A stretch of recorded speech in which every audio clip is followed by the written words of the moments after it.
Hello there. Hi, my name is David and I'm just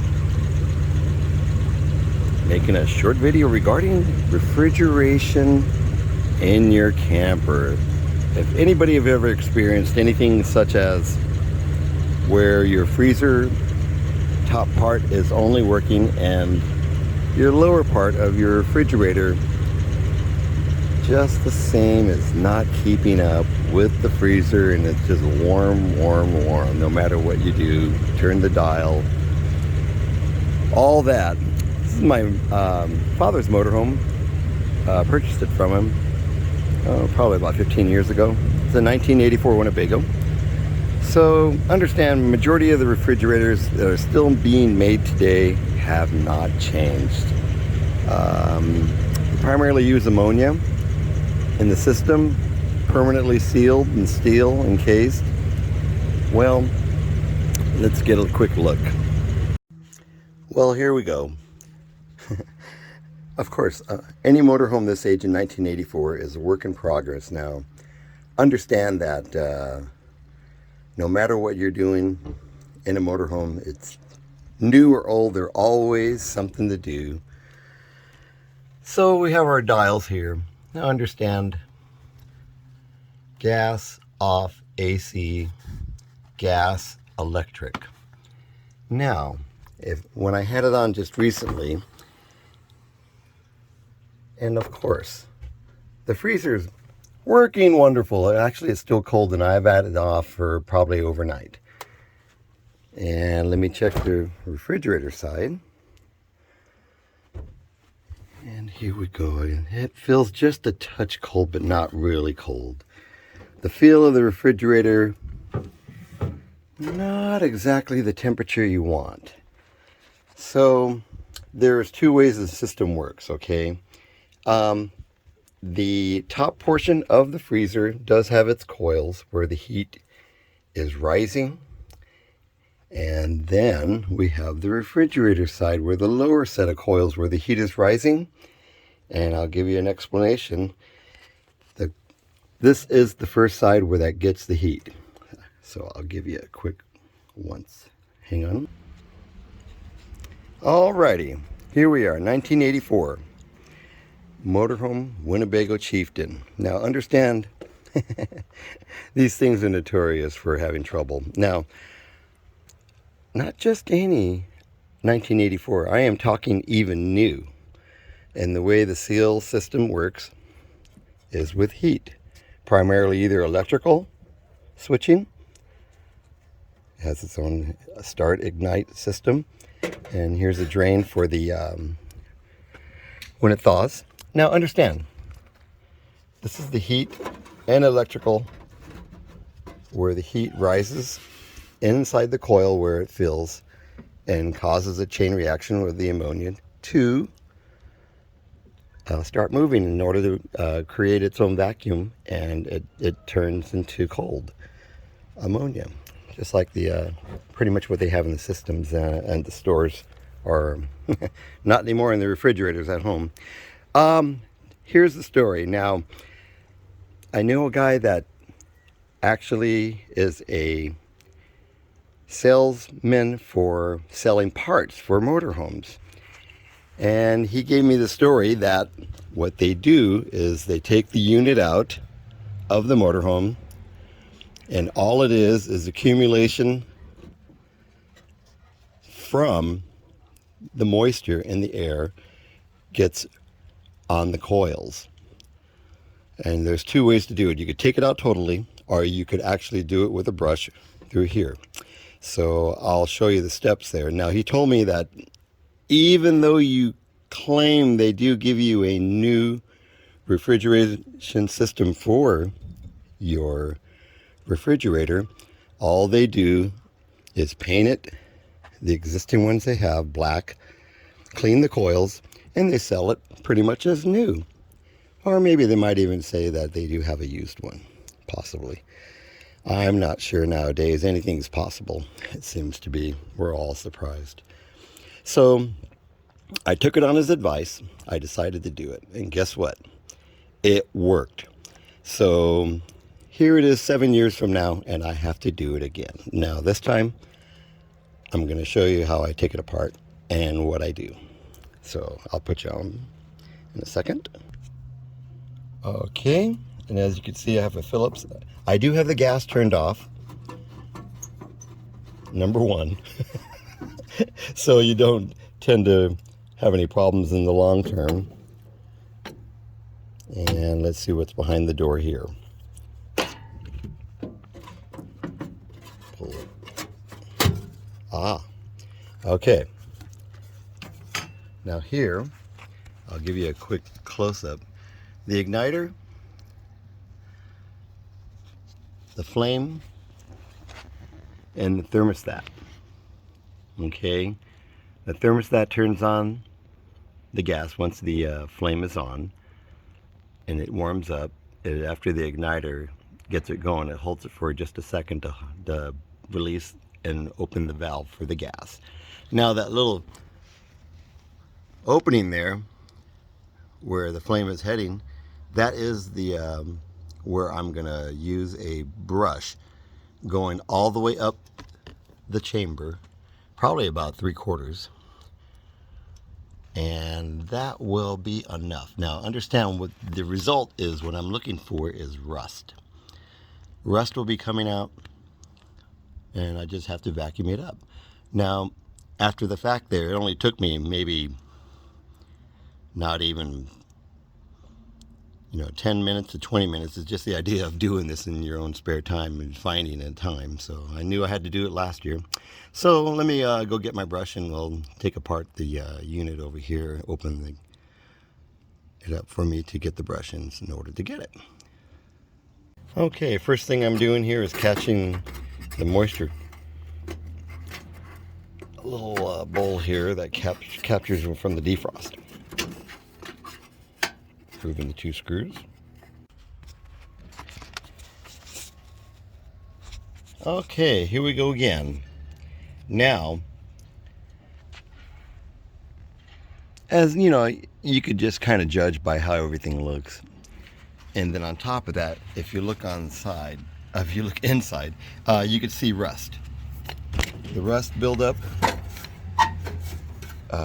right here, and so that's a good indication that, that's just from the flame itself, but it's probably falling from the flute that comes down where the heat goes into the top coils of the ammonia, where this is the black tube right here that is going straight up right aside next to the fluke. So I've already taken out maybe about 4 or 5 screws, and here's one piece. Now I could only really actually just do so much without having to really dismantle a lot. So the idea is for me to just get it out of the way in order to get the brush inside the flute and just go ahead and start cleaning. But I will show you at the end, because it would be almost impossible for me to hold the camera, and I don't have my tripod with me. Okay, until I come back. Alrighty, here I go. Now, I've just moved everything aside, and here's the flute for the flame, for the heat to the vapor. Yeah, something like that. Heat to the coils. And I got the brush here. Now, this brush you could generally just get at Home Depot.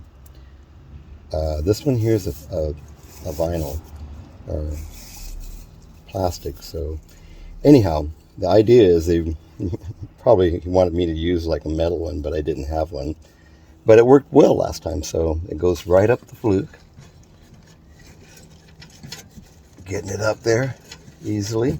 And this one has a tip on it, so it won't puncture anything. So it is a little bit of a job getting it in. And let's see how it goes. Eases its way up. And the object is to brush it up and down a few times.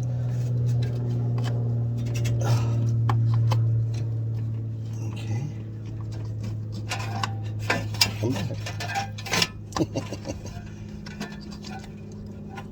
Okay. Be a little bit. I'll just pause it here for a second so I get two hands and get right in there.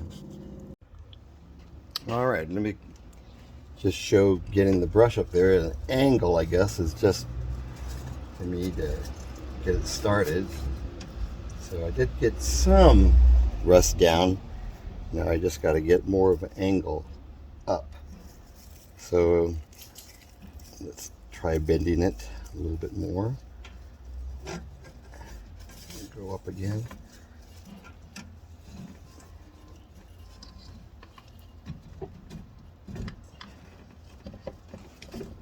Okay.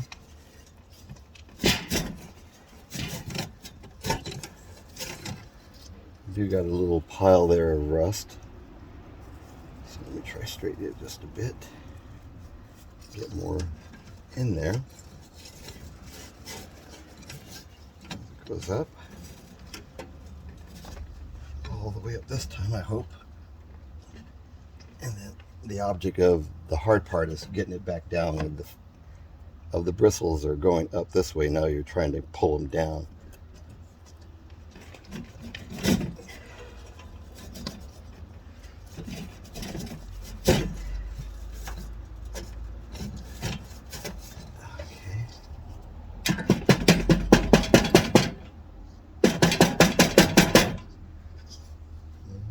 Stuff did fall. Okay, I'll do that a few more times and I'll come back down and show you the pile.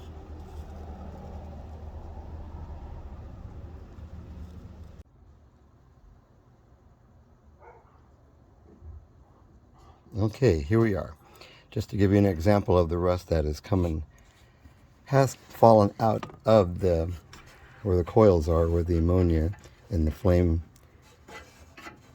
work conjunctively to get the heat on the coils, and it's just enough of a blanket for it not to being absorbed, such as the heat, in order for the ammonia to move. So let me just give an example again with one more good brush. Okay, here we go. This is my last going up, and the brushes are being face down, so when I pull down it's going to have resistance. So it's about up to about right here, but not even halfway, it's more like a quarter. So obviously the refrigerator side are here on the lower end, and that's why the refrigerator tends not to work. But up above is where the high end of the ammonia reaches for the freezer, and that always works no matter what. Okay, I've given it a couple extra pushes just up there, trying to get it to make sure I'm good. Now to pull it back down and pull it out. And there shouldn't be any more rust falling out now, but I'm just giving you the example of how it looks going all the way up there. So I had it about that far, and I wish it stayed straight, but that's not the case due to the curvature of the flute. So that's probably why I'm limited, most likely to only get it that far. And I try bending it just the opposite unless I turn it, but which is with the flute it's not exactly the best. So now I just get to clean up the rust and go ahead and reassemble. Not taking apart anything, just more or less really just in order to gain access to clean the coils. Okay. Okay, just to give an example of the rust. So it doesn't take much just to see how much it does take to cause this malfunction on your refrigerator.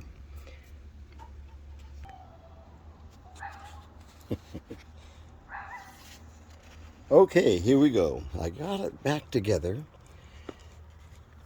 And here's the bowl for the drainage for the defrost. So just a quick note, see how dusty the coils here. Now I'm going to get a vacuum cleaner and vacuum all that up. It's just another reason why, you know, dust is and dirt is not our friend. Obviously, you can look at the remainder and see just the same. So maybe I'll get my air compressor on top of that. But I hate to blow it all around. Okay, so here, now we're back. And my toughest thing is just to make sure that you have everything realigned. There's a screw up above here, screw down here, and that aligns with the fluke and the heat flame that comes out. So after that, you have the igniter and the thermocoupler. So you have two there, you can see there. So the first one is the igniter. Now just make sure you don't bend this way too much of anything of the sort, and everything just lines up and you get it all back. And remember, metal, stamped metal is sharp. It'll slice your finger right open. So just be aware. Okay, so now I'm going to put the door back on, but before I do that, I'm going to ignite it and we'll see how the flame looks. All right, just give me a second. Now I ignite it.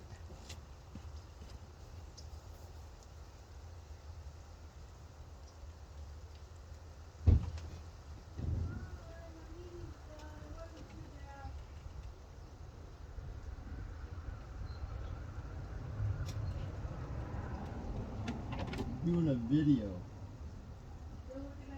I'm doing it.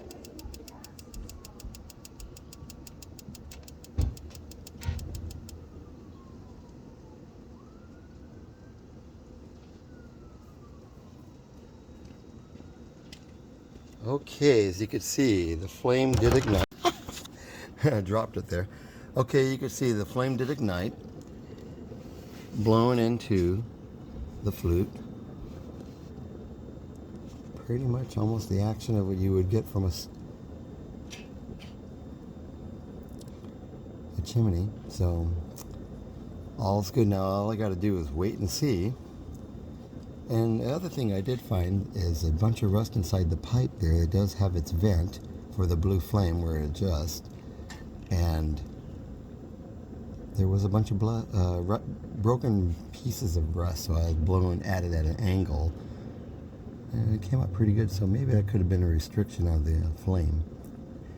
Combination of just little things, but see how it goes. I'll let you know. Okay, it's been about, probably about an hour.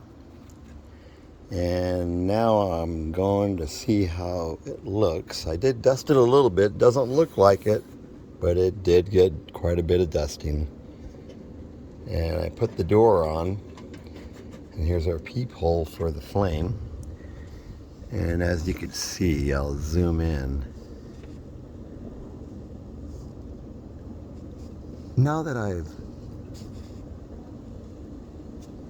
even blew out so much dust out of that port there, the flame does seem to be quite a bit stronger. I would say another quarter. You could actually hear it. So it's just one of those damn things of maintenance. So let's close the door. And you could feel the heat on the pipes. So it's working. And let me tell you, it's even warmer than it was before. Prior, it was just like lukewarm. So the tanks and the ammonia is moving. So let's close the door and I'll go inside and we'll check the refrigerator. Alrighty, here we go.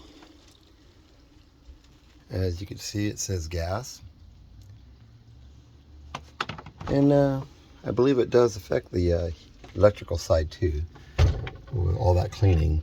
As you can see that there is some dust, ice built up on the backside there, and it feels pretty cold.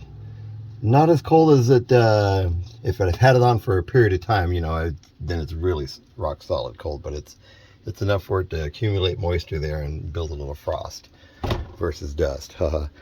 Now the fins down below is the telltale one. Now this one here takes a little bit more time, but it is cool. It's actually, I could feel the cold on it. So prior to my cleaning, I didn't have that at all. It felt just a smidge of cold right about here, and that was about it. So, well, let's close it.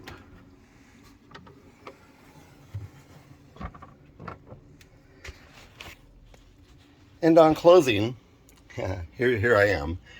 On closing, I just wanted to say that a gentleman showed me this trick here a while back, and I just kind of wanted to pass it on.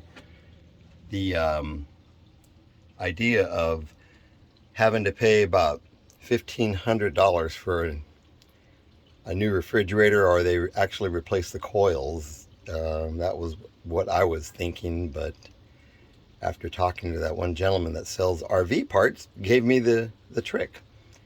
And I hope you have somebody else that's handy in your family there to kind of work on it and just be safe. You know, above all, just try to use common sense. Turn off the gas, turn off the electrical, dismantle, take apart very slowly, take a picture. You'd be amazed, sometimes it will help you quite a bit. You know, you can look back and make sure you have everything put back together. Yeah, this is my dad's RV, and I purchased it from him prior to him passing. So, but other than that, happy camping, and